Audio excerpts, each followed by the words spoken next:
Likutei Sichos, Chelik Yud Volume 18, the first sicha for parsha Shlach. Before beginning the sicha, I would strongly suggest that you review the story in the previous parsha of Miriam and the Lashon Hara she said about Moshe, her brother, and the story of the Meraglim, and most specifically verses 27 through and including verse 31.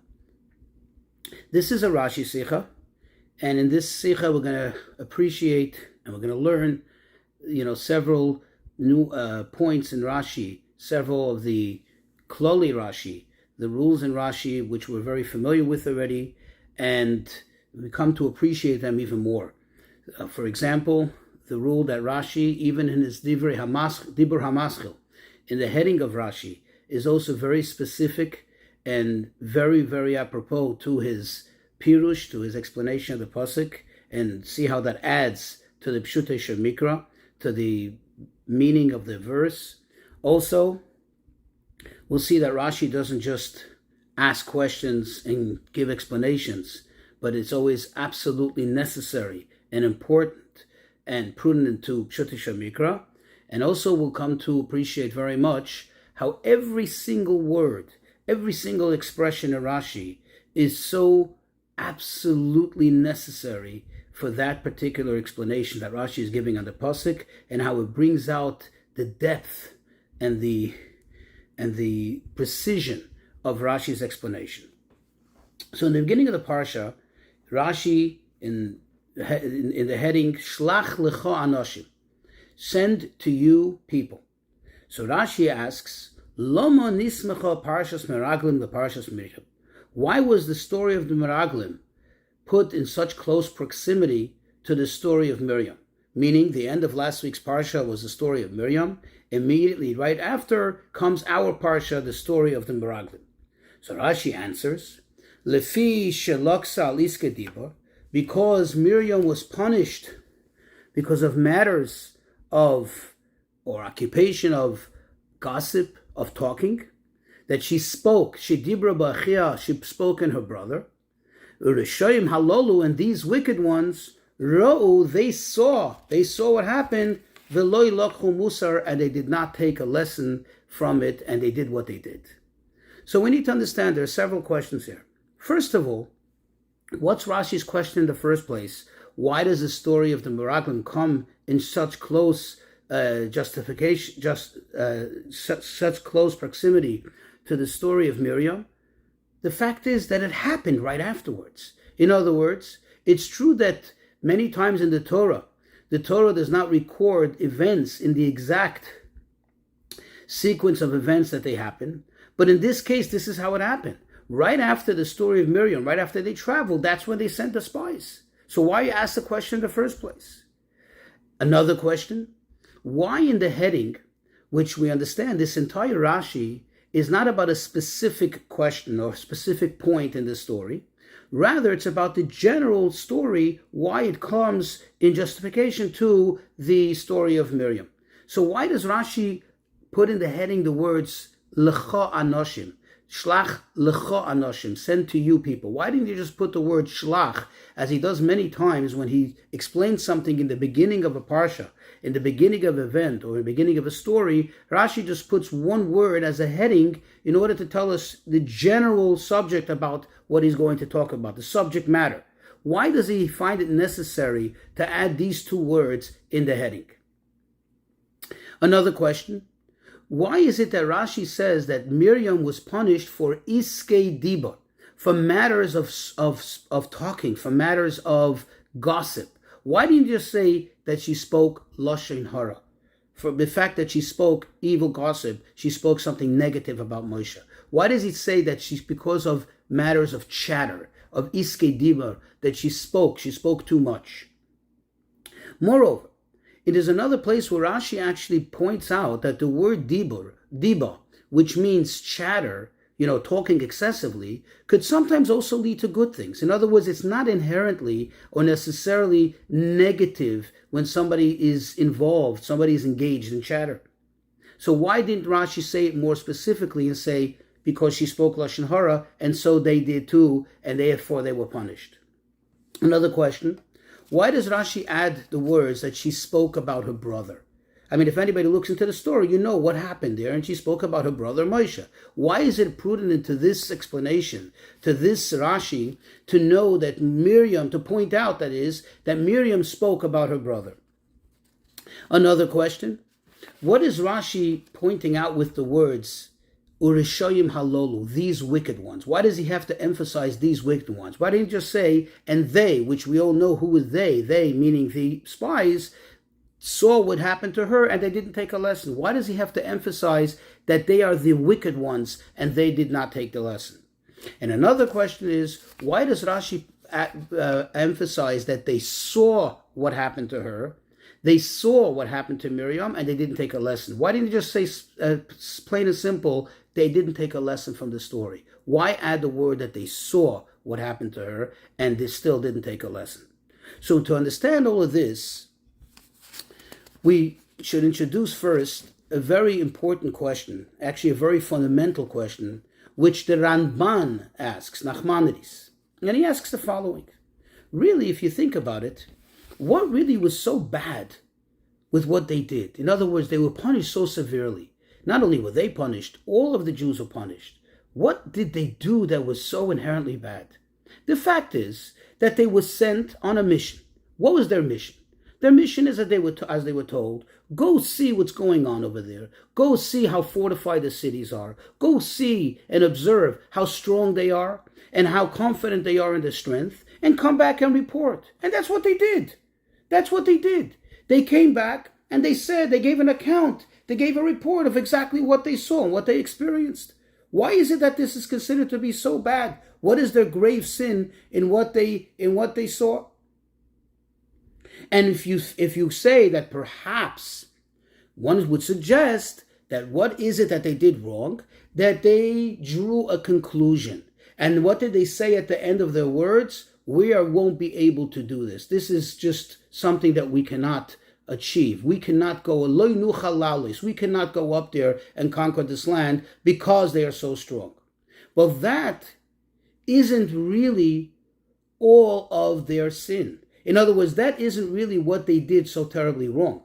Number one, if you look closely in the verses, you see that as soon as they gave their account, just literally giving over a report of what they saw and what they experienced, immediately Kalev, who was the righteous one of the pack, who was the righteous one from the 12, he and Yeshua, Kalev immediately cut them off and tried to change the course of the impression of that they were giving.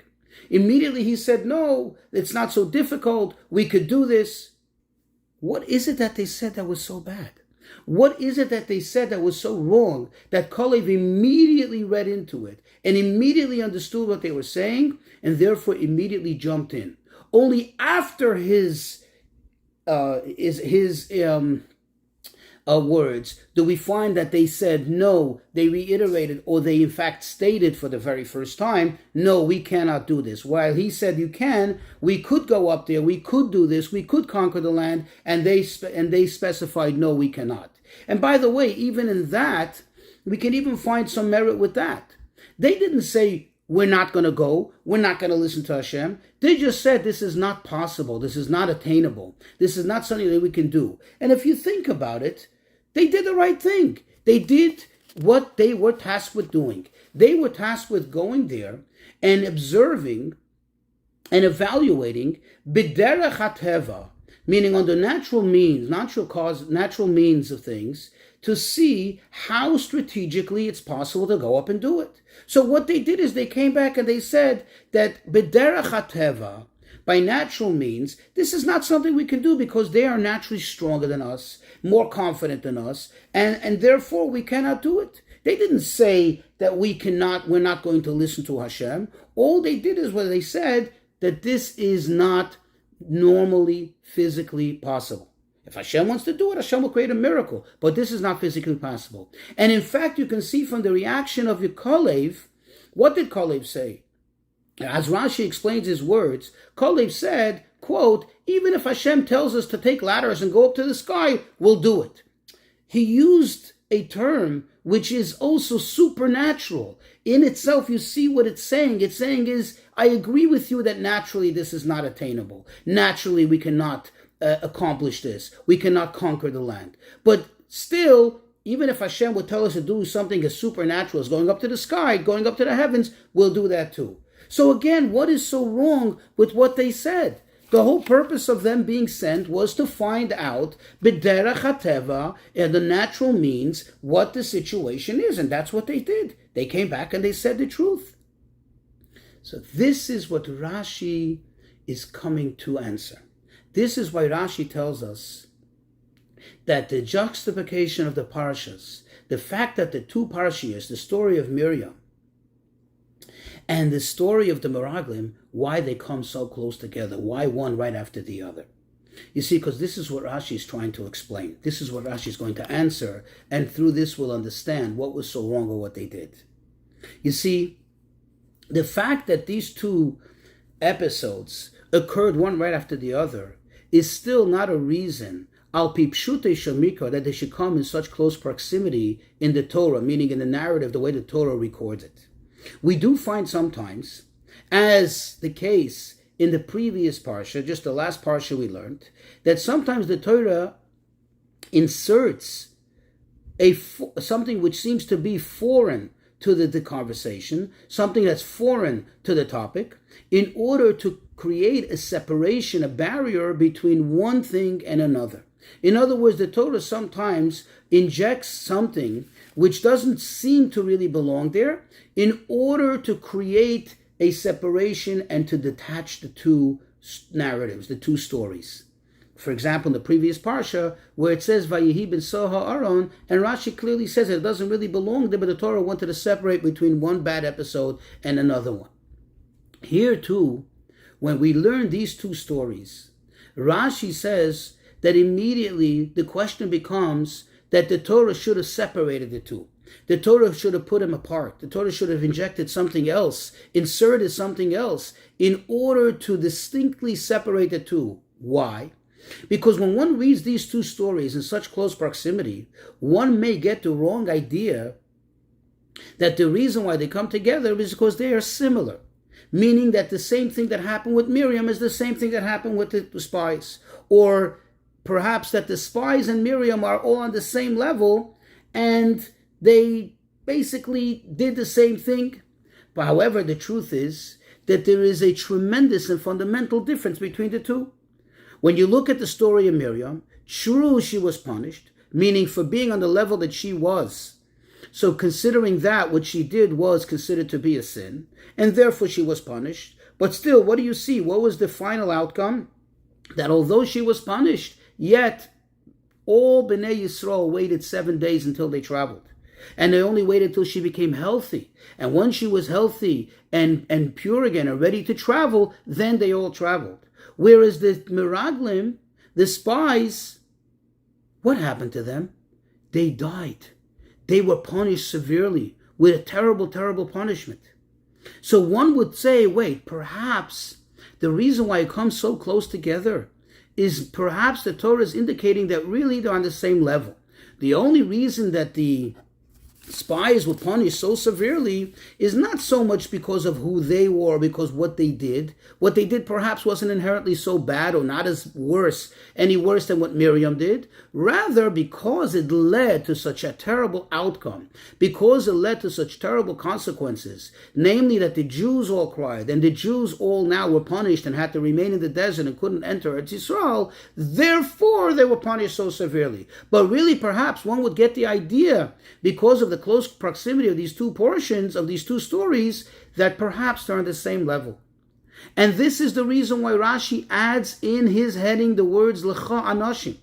Remember that when Hashem said to Moshe, send to you means in accordance with your mind, in accordance with your decision. And what did he call them? Anashim, men of great stature.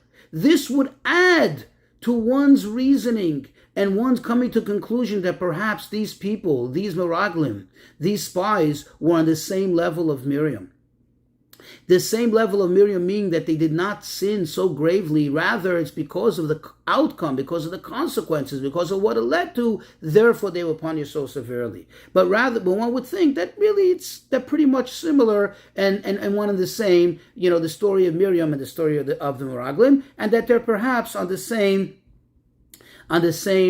level in terms of their piety and their righteousness, namely Miriam and the spies. And that's why Rashi asks, what's going on here? Why were they put in such close proximity? And this is why he explains that Rashi answers, that why did the Torah put them in such close proximity? Not because they're on the same level, not because they're the same, but rather that the nature of the sin was the same. And furthermore, that because of the lessons that they should have taken from Miriam, because of the story that Miriam happened in such close proximity, this actually amplifies, this actually makes worse the sin that they committed. That they saw what happened, and this is now also explains why Rashi used the word they saw. They saw what happened means something that you see, you don't have to give much thought. Something that you see means that it's obvious, it's clear, it's almost tangible. It's right there in front of you. They saw what happened to Miriam. This was so obvious a lesson that the fact that they didn't take a lesson and they ignored it is such a grave sin. And that's why Rashi emphasizes also, he puts in the words, Urishoyim halolu, and these wicked ones, to emphasize, to stress the fact that they were in no way, not even close to the level of Miriam, and in no way is their sin anywhere as subtle as what happened to Miriam, rather that they were tremendously wicked, tremendously evil in what they did. What did they do? So let's take a moment to look, to observe. If we analyze it, what is it really that Miriam did? What happened by Miriam? Miriam saw that there were two people who were prophesying. And immediately she reacted when she heard the wife of Moshe saying, Zipporah said, their wives are now going to be left without husbands, just like my husband left me. And Miriam went speaking about it. Miriam couldn't understand. What's going on here? Why would Moshe leave his wife only because he's a prophet? We too, meaning I, Miriam, and my brother Aaron, were also on a great level of prophecy. We also hear from Hashem. We also get to speak to the Shekhinah. And we didn't, discontinue our married lives, the normal way of life, the normal way of a living person. So she couldn't understand. Why did Moshe do so? Now the truth is, what was her mistake? Her mistake is that she didn't realize that Moshe was tremendously greater than even she and her brother Aaron. This was her mistake. She assumed, she felt, she surmised that she, Aaron, and Moshe are on the same level. And that was her mistake. She felt some kind of closeness, if I may. She felt like some kind of, relation to Moshe Rabbeinu's high stature, high level. She didn't realize that it was exponentially greater than any level of prophecy that she knows of or that she can imagine. And the point is that her mistake was that even if she had a confusion, even if she had a question, even if she had something that she needed to understand, instead of engaging, and here's where Rashi uses the term iske diba, instead of engaging in matters of chatter and going around and talking about it, what should she have done?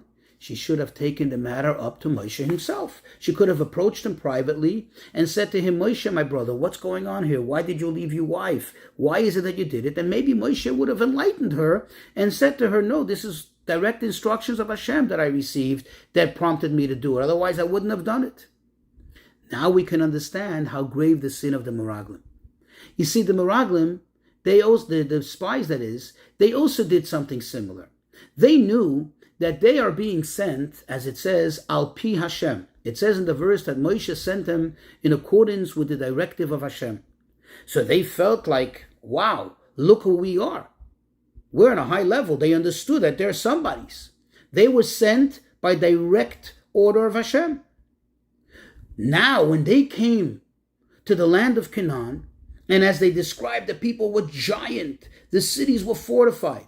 And as they described, we felt in our eyes, we seemed to ourselves like little grasshoppers, like so insignificant, so nothing. So they felt like, oh boy, we're not going to be able to do this. How is this possible? Here is where their sin came in. Here is where they should have taken a lesson from Miriam. You have a question. You have a doubt. You're not sure of yourself. You feel so small. You feel like you're not going to be able to do it. You feel so insignificant, like little grasshoppers compared to these great giants. When you come back, speak to Moshe about it. You have a problem, speak to Moshe. Don't talk to the people. Don't engage be'iskei diba. Don't engage in chatter. Don't share this with the people.